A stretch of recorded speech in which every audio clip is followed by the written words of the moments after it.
algunos que enseñan de que el Antiguo Testamento nunca revela la verdad acerca de la Trinidad, de que el concepto de que hay un solo Dios que habita eternamente en tres personas, Padre, Hijo, Espíritu Santo, de que eso es un invento o tal vez de los autores del Nuevo Testamento, incluso algunos que dicen que es más tarde, que realmente es la iglesia evangélica que inventa la doctrina de la Trinidad. Nosotros que somos evangélicos comprendemos que si la Trinidad es cierto, que lo es, entonces no es algo que se puede enseñar después, o sea, tiene que ser algo que se enseña por toda la Escritura. Ahora, obvio, cuando empezamos a leer la Biblia, Dios no nos revela todo en Génesis 1:1. O sea, la revelación revela quién es Dios poco a poco, de manera paulatina. Lo llamamos la revelación progresiva, de que Dios comienza en Génesis 1 y nos comienza a decir algunas cosas, nos da a entender un poquito del Evangelio en Génesis 3:15, pero sí, poco a poco nos va revelando las cosas.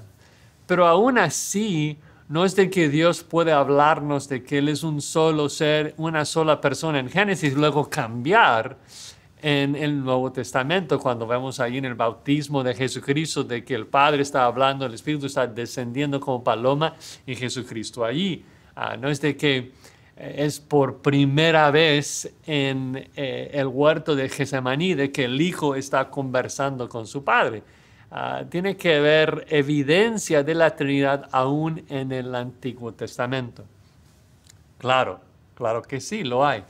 Creo que uno de los versículos más claros que enseñan la Trinidad en el Antiguo Testamento se encuentra en Isaías 48, versículo 16. Y como siempre, antes de leerlo, quisiera mostrarles un poquito del contexto de Isaías. Tal vez no todos están familiarizados con el libro. Isaías escribe en los 700 más o menos antes de Cristo. Si estamos leyendo el Antiguo Testamento, básicamente la nación de Israel se encuentra dividido. Tienes las 10 tribus del norte. En Samaria tienes las 2 tribus del sur, en Judá, Israel y Judá. Y en los 722 en particular, Sennacherib, el líder de los asirios, desciende de Asiria y conquista a las 10 tribus del norte y los lleva al exilio. De hecho, reemplaza a esas 10 tribus del norte, los mezcla con otros asirios, creando la raza de los samaritanos. Y en ese mismo momento, Sennacherib desciende para también derrotar a la nación de Judá, las 2 tribus que se quedaban en el sur. Y de manera milagrosa, Ezequías, el rey Ezequías, ora al Señor, se humilla delante de Jehová. Y en una noche, el ángel de Jehová mata a 185,000 soldados asirios. Ellos tienen que volver a su tierra y la nación de Judá queda salvada, queda libre de la amenaza de los asirios.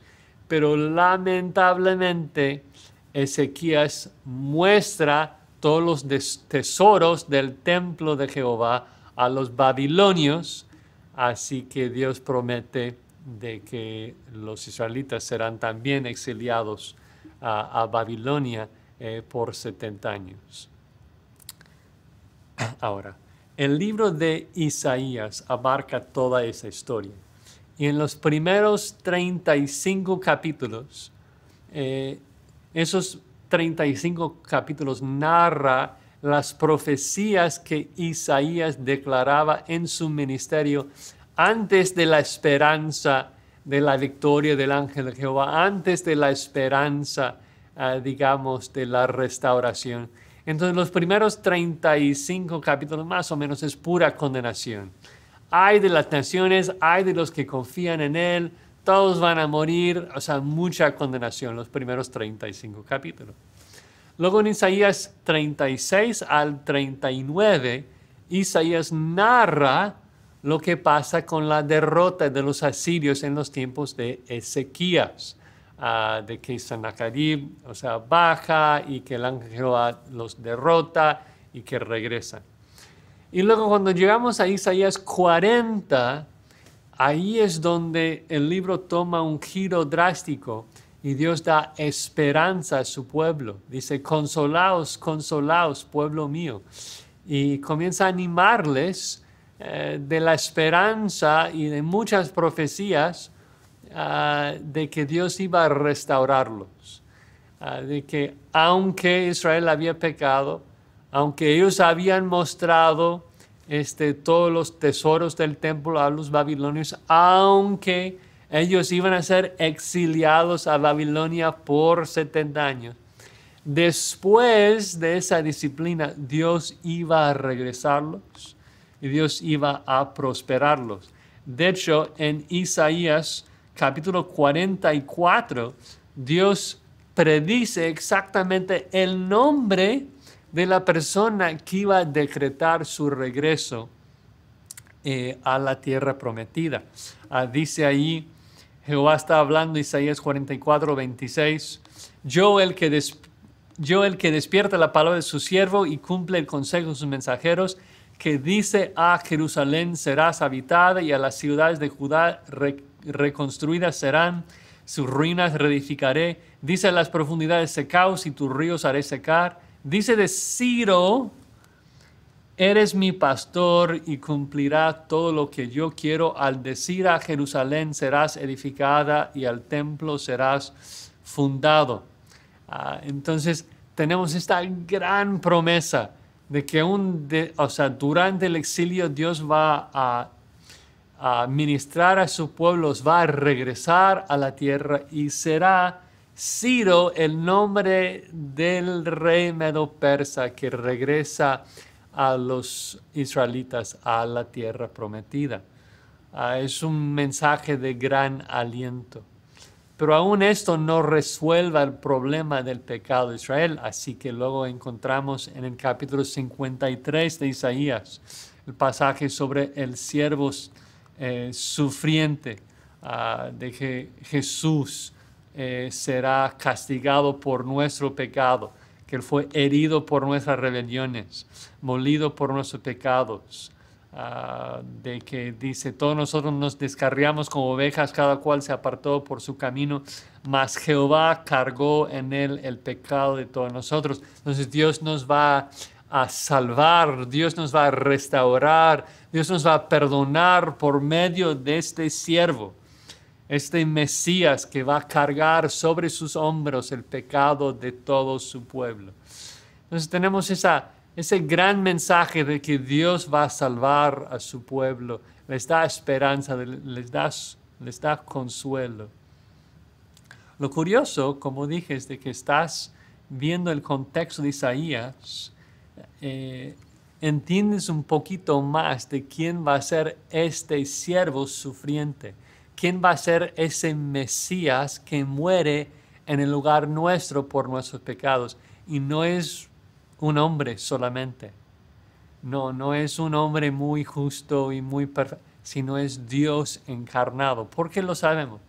Bueno, porque si estamos aquí en Isaías capítulo 48, versículo 12, miren lo que dice, presten atención a la persona que está hablando. Dice, óyeme Jacob y tú Israel, a quien llamé. Yo mismo, yo el primero, yo también el postrero, mi mano fundó también la tierra, mi mano derecha midió los cielos con el palmo, al llamarlos yo, comparecieron juntamente. O sea, ¿quién habla? ¿Quién es el único que podría decir de que yo hice el mundo, yo fundé la tierra? Aun si regresamos más, por mí, por amor de mí mismo lo haré, para que no sea amancillado mi nombre y mi honra no la daré a otro. ¿Quién habla? ¿Quién es el creador de Jacob y de Israel? ¿Quién es el que midió la tierra con su palmo? Pues no hay lugar a dudas, Dios está hablando. Ok, versículo 14, Dios sigue hablando. Juntaos todos vosotros y oíd. ¿Quién hay entre ellos que anuncie estas cosas? Aquel a quien Jehová amó ejecutará su voluntad en Babilonia, su brazo estará sobre los caldeos. Yo hablé y le llamé y le traje, por tanto será prosperado su camino. Acercaos a mí. O sea, ¿a quién se refiere? ¿Quién está hablando? Acercaos a mí. Dios está hablando. Dios dice, oíd esto. Desde el principio no hablé en secreto, desde que eso se hizo, allí estaba yo. Es un ser eterno, es Dios que estaba desde el principio. Y dice, ahora me envió Jehová el Señor y su Espíritu. Y es como que, oye, tranquilo, ¿qué pasó aquí? El creador del universo está hablando y el creador dice de que Jehová el Señor le está enviando al mundo junto con su Espíritu.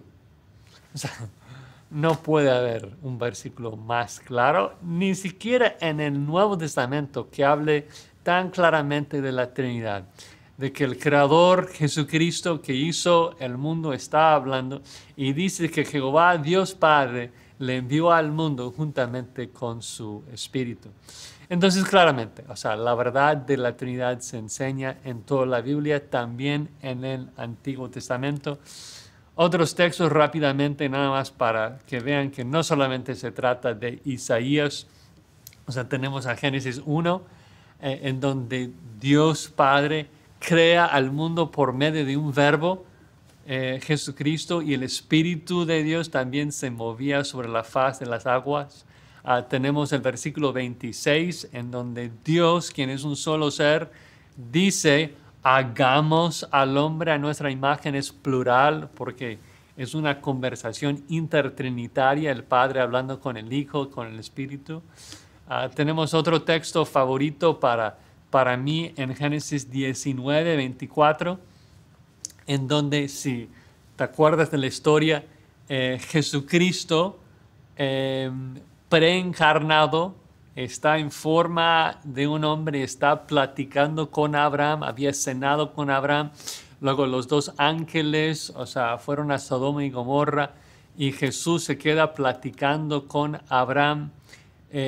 Oye, Abraham le dice, pero si hay 50, si hay 40, y luego finalmente, o sea, Jesucristo decide destruir a Sodoma y Gomorra. Y en el versículo 24 dice que Jehová hizo llover sobre Sodoma y sobre Gomorra azufre y fuego de parte de... Oye, ¿cuántos Jehová hay? O sea, hay un Jehová que está en la tierra hablando con Abraham y hay un Jehová en los cielos. Este Jehová es un Dios trino y el Padre está en el cielo y el Hijo, o sea, aunque los dos, o sea, personas son el mismo ser, omnipresentes, pues, pero de manera antropomórfica. Jesucristo está allí frente a Abraham platicando con él y él desde ahí hace llover azufre y fuego de parte del Padre que está en los cielos. Entonces el punto es de que aún la persona que está prestando atención puede ver evidencia de la Trinidad desde el Antiguo Testamento. Y no es de que hasta Mateo 28, cuando Jesucristo dice que debemos bautizar en el nombre del Padre, Hijo y del Espíritu Santo, que es la primera vez que vemos la Trinidad. No, vemos evidencia de la Trinidad desde Génesis 1:1, en particular en Isaías 48, versículo 16, pero por toda la Biblia. Y esto debe animarnos de que nuestra doctrina no es un invento de un hombre. Lo que creemos acerca de nuestro Dios Trino es algo que Él nos ha revelado a lo largo de toda la Biblia, que es consistente, que es el mismo mensaje de siempre, y eso nos da confianza de confiar en Él y de andar en su voluntad.